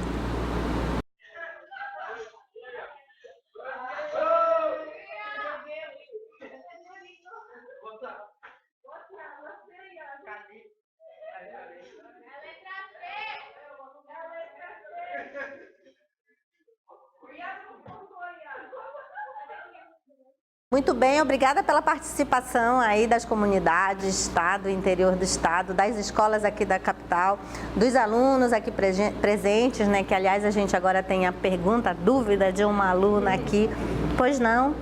Bom dia, sou aluno do Lecita Fonseca, meu nome é Laísa Gonçalves, e a minha pergunta é, se minha prova fosse amanhã, qual a dica que a senhora me daria para ter uma boa excelência na prova? Gente, a dica são aquelas que eu já passei no começo. Foquem nos assuntos atuais, procurem ler em espanhol, coloquem as palavras, não se preocupem com as palavras que são parecidas com as nossas, assim, que você consegue fazer o entendimento, se preocupem com aquelas que vocês, por exemplo, se a gente vê a palavra perro num texto de comida, jamais pode ser cachorro ali num texto de comida. Então, vocês não se preocupem muito com a tradução.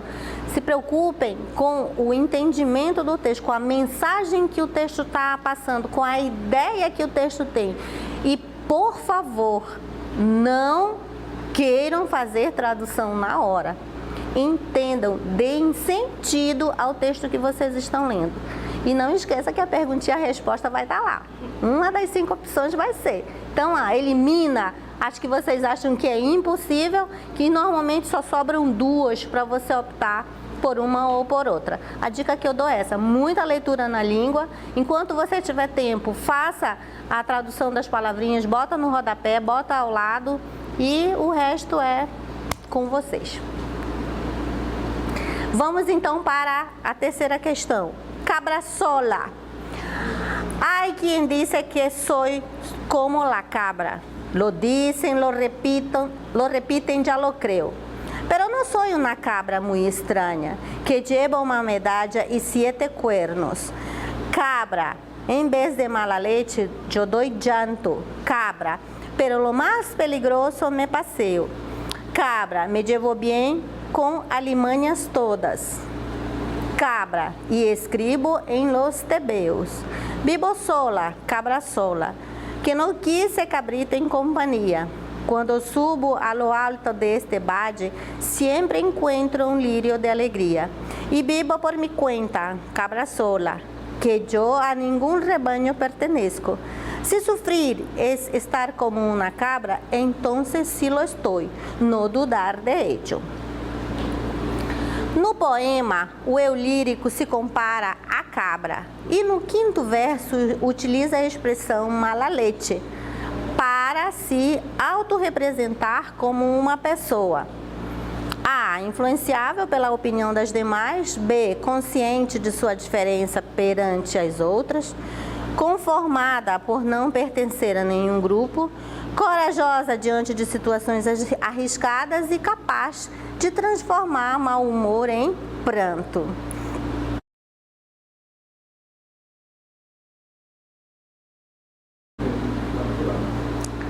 Bom dia, meus queridos alunos de Japurá, terra querida, né? Vamos lá, então. Qual é a dúvida, qual é a resposta, qual é a pergunta de vocês?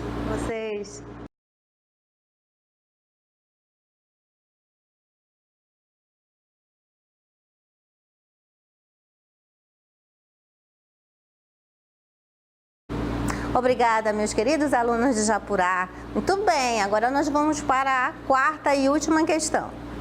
Obituário. Lo enterraron en el corazón de un bosque de pinos y sin embargo el ataúd de pino fue importado de Ohio. Lo enterraron al borde de una mina de hierro y sin embargo los clavos de su ataúd y el hierro de la pala fueron importados de Pittsburgh. Lo enterraron junto al mejor pasto de oveja del mundo y sin embargo las lanas de los festones del ataúd eran de California. Lo enterraron en un traje de Nueva York y un par de zapatos de Boston, una camisa de Cincinnati y unos calcetines de Chicago. Guatemala no facilitou nada al funeral, excepto el cadáver. O texto de Luiz Rogério Nogueiras faz uma crítica à dependência de produtos estrangeiros por uma nação, ao comércio desigual entre Guatemala e Estados Unidos, à má qualidade das mercadorias guatemaltecas, às dificuldades para a realização de um funeral ou à ausência de recursos naturais na Guatemala.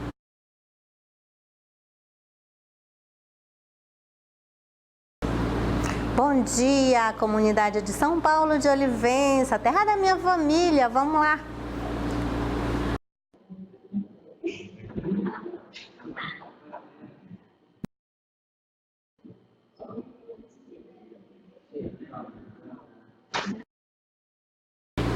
Bem, gente, agora nós vamos finalizar com as correções, né?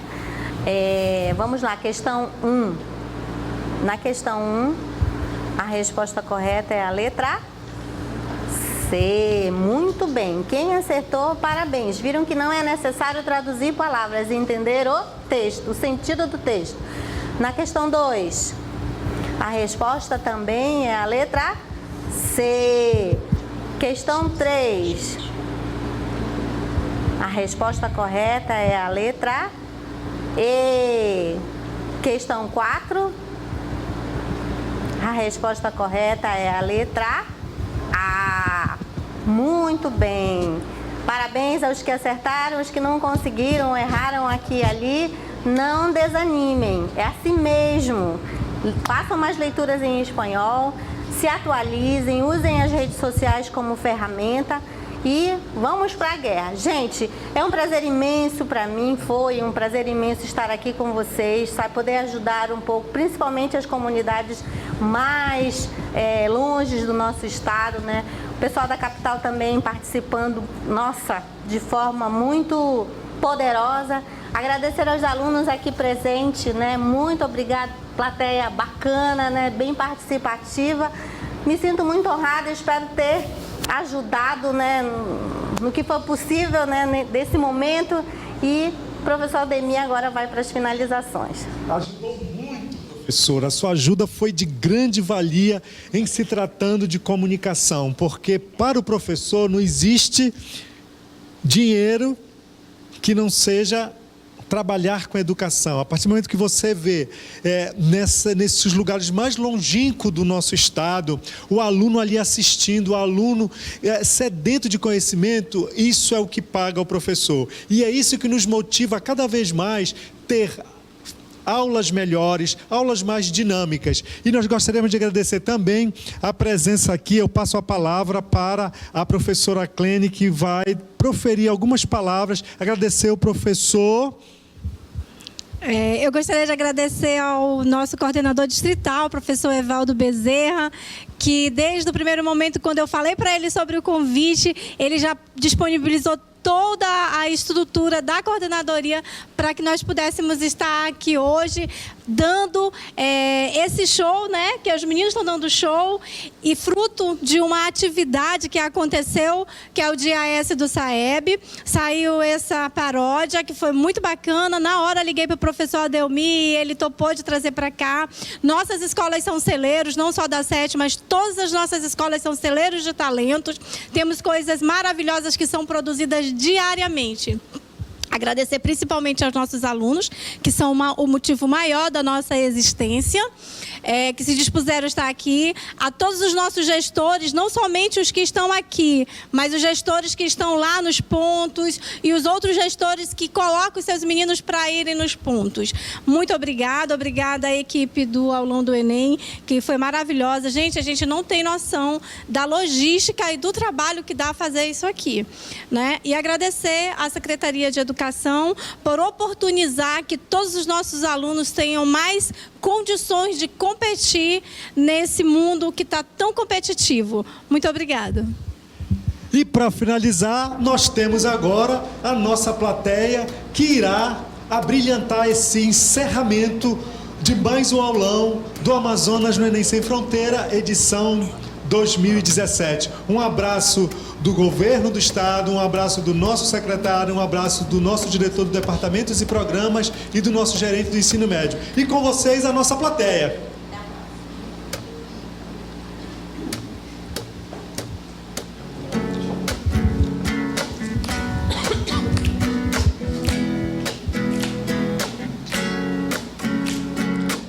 Saeb é assim, faz bem pra mim na prova Brasil. Eu passo 5 ao longo do Enem, no sábado também. Melhora o meu futuro, estudo pra passar no Saeb de estado com eficiência e ser o orgulho da minha escola. Saeb é assim, faz bem pra mim na prova Brasil. Eu passo 5 ao longo do Enem, no sábado também.